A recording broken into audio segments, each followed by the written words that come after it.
मित्तल भवन में एक भयानक बम धमाका होता है जिसमें राध्या गंभीर रूप से घायल हो जाती है। प्रथम, जो खुद को इस हादसे के लिए जिम्मेदार मान रहा है, राध्या को गोद में उठाकर अस्पताल भागता है। जहां एक तरफ पूरा परिवार राध्या की जान के लिए प्रार्थना कर रहा है, वहीं दूसरी तरफ घर के भीतर ही इस साजिश के तार जुड़े हुए हैं। असली अपराधी घर की दादी और निहारिका है। दादी ने 2 बम रखे थे, लेकिन उनकी योजना पूरी तरह सफल नहीं हो पाई क्योंकि दूसरा बम समय से पहले उनके पास ही फट गया। निहारिका और दादी के बीच अब दरार पड़ रही है क्योंकि दोनों एक दूसरे पर भरोसा नहीं कर पा रही है, फिर भी मित्तल भवन पर कब्जा करने के अपने साझा मकसद के लिए साथ। मित्तल परिवार के जीवन में उस दिन जैसे अंधेरा उतर आया था जब अचानक हुए उस भयानक धमाके ने सब कुछ हिलाकर रख दिया था। राध्या खून से लथपथ जमीन पर पड़ी थी और उसके आसपास चीख पुकार का माहौल था। हर कोई घबराया हुआ था और उसकी सांसों को थामे हुए उसे देख रहा था। प्रथम की आंखों में डर और बेबसी साफ दिखाई दे रही थी। वह बिना एक पल गवाए राध्या को अपनी बाहों में उठाकर अस्पताल की ओर दौड़ पड़ा और पीछे पीछे पूरा परिवार भी भागता चला गया। अस्पताल पहुंचते ही डॉक्टरों की टीम तुरंत हरकत में आ गई और राध्या को इमरजेंसी में ले जाया गया। बाहर खड़े परिवार के लोग रोते हुए भगवान से प्रार्थना कर रहे थे।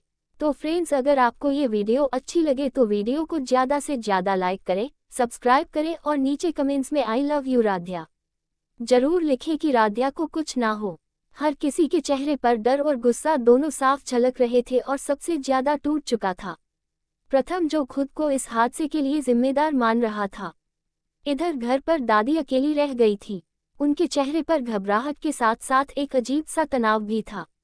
उनके हाथ में छुपा हुआ दूसरा बम उनकी योजना का हिस्सा था, लेकिन किस्मत ने उनका साथ नहीं दिया और वह बम समय से पहले ही फट गया, जिससे घर के एक हिस्से में नुकसान हुआ और दादी खुद भी हिल गई।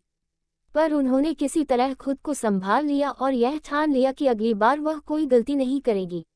दूसरी तरफ निहारिका अपने कमरे में बेचैन होकर दादी का इंतजार कर रही थी। जैसे ही दादी वहां पहुंची, निहारिका ने गुस्से में उनसे सवाल किया कि क्या उन्होंने दोनों बम सही जगह पर रखे थे। दादी ने धीमे स्वर में कहा कि इस बार मौका हाथ से निकल गया, लेकिन अगली बार वह जरूर सफल होंगी। ये सुनकर निहारिका का गुस्सा और बढ़ गया। निहारिका ने दादी को ताने देते हुए कहा कि वह अब उनकी बातों में नहीं आएगी और अगर उन्होंने दोबारा उसे धोखा देने की कोशिश की तो वह खुद सबके सामने सच्चाई उजागर कर देगी। उसके शब्दों में डर नहीं बल्कि एक चेतावनी थी जिसने दादी को भी कुछ पल के लिए चुप कर दिया। दादी ने निहारिका को समझाने की कोशिश की और कहा कि अगर वह दोनों मिलकर काम नहीं करेगी तो मित्तल भवन में वापसी का उनका सपना अधूरा रह जाएगा। उन्होंने याद दिलाया कि कैसे उनकी चालों की वजह से निहारिका फिर से घर में जगह बना पाई है। ये सुनकर निहारिका कुछ पल के लिए सोच में पड़ गई। निहारिका के मन में एक संघर्ष चल रहा था। एक तरफ उसका गुस्सा था और दूसरी तरफ उसका मकसद। उसने धीरे से कहा कि बात सही है, लेकिन दादी ने खुद को बचाने के लिए सारी जिम्मेदारी उस पर डाल दी थी और खुद को परिवार के सामने मासूम दिखाया। ये बात उसे अंदर ही अंदर जला रही थी। दादी ने सफाई देते हुए कहा कि वह सिर्फ हालात को संभाल रही थी और अगर वह ऐसा नहीं करती तो दोनों ही पकड़ी जाती।